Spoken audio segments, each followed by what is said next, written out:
Well, for those who don't know you, a lot of people do, but for those who don't, why don't you tell us just a brief kind of how this all happened and where you got Right. started? Yeah, been a creator for my entire life, mainly floated around as far as writing is concerned in the music industry. I've been a part of a couple of successful bands and made it as a ghostwriter as well for several different genres. And going up into the big comic book guy, I've been a comic book guy my entire life, and just more or less a typical story. I wanted to be a part of the solution.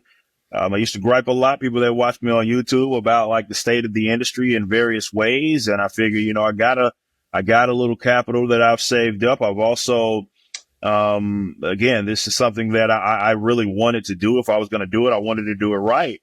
And I figured I'd start my own comic book company, and it took off, obviously, Rippaverse Comics in 2022. And since then, we've put out like 12 titles, spanning across 12 different books, and growing really, really fast. Created a little creator-owned wing as well called Rippaverse, which is starting to get off the ground. And yeah, we're just we're a comic book company that really focuses not so much on the B2B, which is how most distribution works in the comic book industry, focusing on getting it in shops. Though we do sell to comic book shops, our main focus is going directly to the reader. And that's been like kind of core foundation of our company. And considering like things that are happening right now in the distribution game, like with Diamond, it was actually I've got many stories. Yeah, I can imagine. I can imagine. So I'm really glad that we went the route that we did, and I'm more than anything, I am blessed to be in the situation that I'm in, able to just wake up and do what I love every day, and that's create. Yeah, that's awesome. I got to tell you, so I kind of found you sometime in the middle of the ISOM 1 campaign. Somehow it popped up on my socials, and I was like, hey, that looks interesting. And and I was like, yeah, this is cool. Ordered it, all that stuff. But then where you really sold me was with Backwards, because so I'm a musician. I went to school for music. I grew up playing in bands and gigging, all that kind of stuff. Big into pop punk and metal and all that kind of stuff. So when I heard that, I was like, okay, I'm in. You got me with that for sure. That's awesome. No, it's funny how obviously business related stuff, it's a lot of crossover, right? Between music and comic books, almost a natural crossover in terms of how things are done. But yeah, man, it's been really, really cool to see that there's a lot of people that know me for that, right? First, they knew me for that. That was the only reason why some of them even gave us a shot. And thankfully they're still sticking around as customers, but a lot of that came because of Backwards, right? And the music. So that's awesome to hear that there's another fan of that. That's cool. Yeah, for sure. So when you wrote ISOM 1, one of the things I really want to get into is like a lot of the independent creators I've talked to, are very, they write a book and the path is basically like, put it up on Amazon KDP, and that's like the only thing they can, they're not really sure how else to go forward. Right. So you write ISOM 1. Were you always thinking like, I want to do this independently, release it myself, do that whole thing? Yeah, that was like, if I was going to do it, and then, once I had made the decision that for sure this is something that we're going to do, that was my approach. I was going to do it independently, much like what we did with Backwards. I mean, the only thing, this is actually more independent than Backwards, because though we maintained our publishing and owned everything to help with distribution for the physical copies, we had the help of Stay Sick. And this is just though entirely, there's none of that. There's no distribution deal here. This is all Rippaverse here. But some of that had to do with what I learned from that, and it just how much is just not in your control with stuff like that.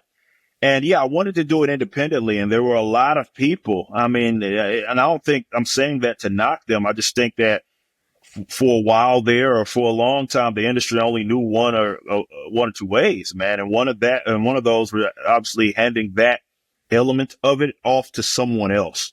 And I've been an independent creator for a very long time, and I figured like I can do that. That's something that I can figure out. And the the spots where I can't figure it out, I can bring someone on that can, for me. So very much like obviously we're a creative company. We're very much the distribution is just as much important to that.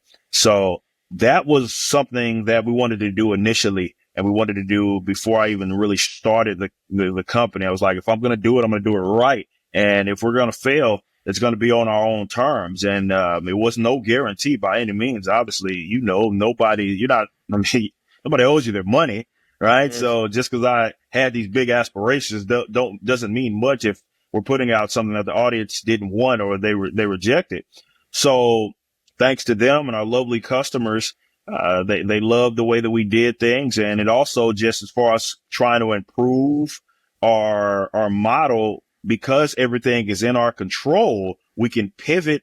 We can make the customer buying experience as unique as we possibly can. And that was why we wanted to do it just completely, independent. Yeah. Well, I think what I really love about what you guys are doing is you're showing people that you don't need all these other, labels and all this other stuff. Because I hear about all the time about like authors get on Amazon and then Amazon just shuts them down. YouTube, people get on YouTube and YouTube just shuts them down just for whatever reason they decide to do it.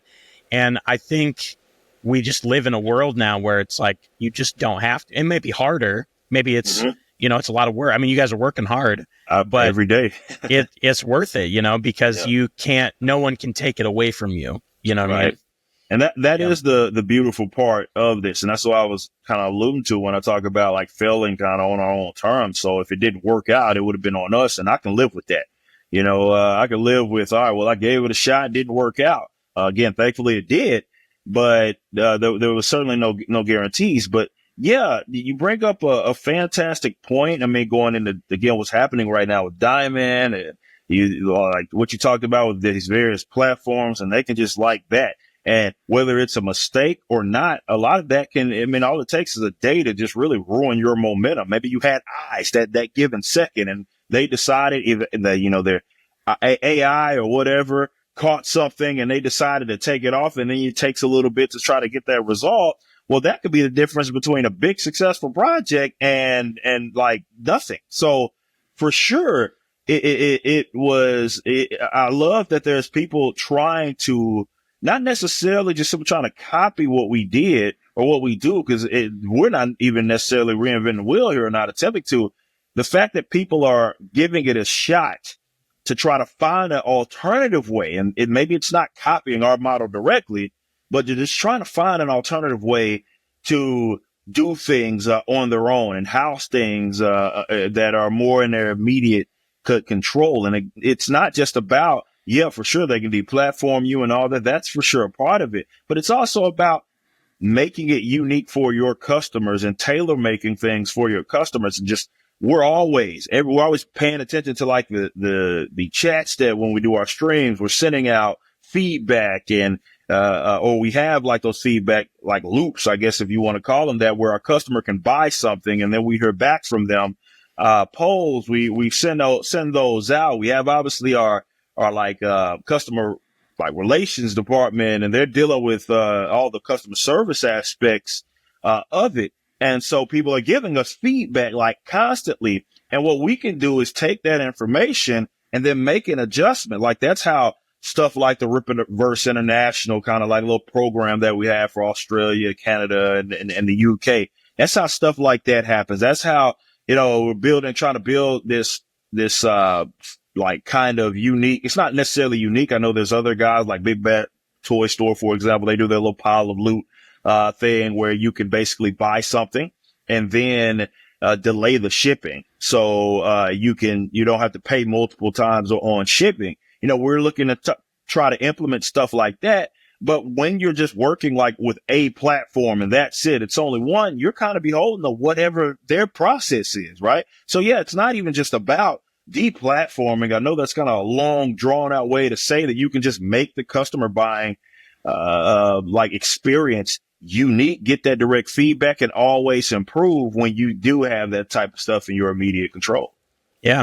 Yeah, I love what you bring up there about being able to take action. And I'll come back to the diamond thing because that has affected me directly, and I have some interesting stories. So my wife and I own multiple small businesses here in the town we're from. And one of the reasons we love it is because you can take action immediately. Like I have idea, I take action. Same thing with this. You know, if customers are giving you feedback and you're like, let's fix it now. I remember a buddy of mine came into the store that we have, and we were talking about rearranging something in the store, whatever. And I just started doing it. And he's like, we're doing it now? I'm like, yeah, we're doing it now. Because we can't, you know, why not? Like, we're just sitting here. And so I just appreciate that mentality because I think that's something that authors and comic book creators in general just can, like, you have that power to just do, you know. The diamond thing is crazy. So we bought this comic book store back in August, and obviously I'm new to kind of the retailer game of it. Right. And so then we get the thing they're going through bankruptcy and all that. And all of a sudden my shipments start getting kind of weird. Yep. So now I'm dealing with, I got customers coming in every week and I'm like, I didn't get a shipment this week. So I don't, you know, so it's their issue now affected my business. And I'm like, bingo. You know, nothing I can do about it. Yeah. No, that's how it works. Right. And it's like one hiccup. And it can just derail everything. So, you know, you're thinking about it, like, obviously from the retailer's standpoint, and, you know, publishers or be self-publishers or whatever, they're thinking about it from their standpoint, because we've already seen with the whole diamond situation that and I hate to hear stuff like that some companies or publishers are just like completely going under. Some of the smaller ones, they're just saying like, well, this is it. It's like, wow, they put everything in their hands, really. And now that just completely got derailed, they're like, what do we do? And yeah, that's a threat. I mean, it's a threat. It's a threat to happen when you are like, when all your eggs, I hate to use this, a more or less a cliche, but are in that one basket there. And it just impacts your entire, like, really your supply chain. And then you really just can't produce. So that was one of the things that I feared. And yeah, we have dealt with, as any company does, with our set of hiccups. But the fact that we just have that flexibility has allowed us to be able to make an adjustment. I mean, I've dealt with that with even printers, right? Where there was a printer that we were working with, for example, at one point, and then it was like something happened with their paper issue or whatever, and that kind of just, I'm like, wait, we need our books, and then I'm like, well, I guess we won't be using you. So there are other options, and I got to hurry up and pivot to make something like that happen. And that's what we did. And again, having that flexibility, even if you can't envision it right there that minute, because it's not like I thought that was going to happen when I first started my company, that a printer that we were using, that was going to happen. It's not like I'm thinking about that. But just having that flexibility just allowed us to really get in this position that we're in, where we can make an adjustment. So sure, there might be a delay or two, but it's not just going to completely upend the company.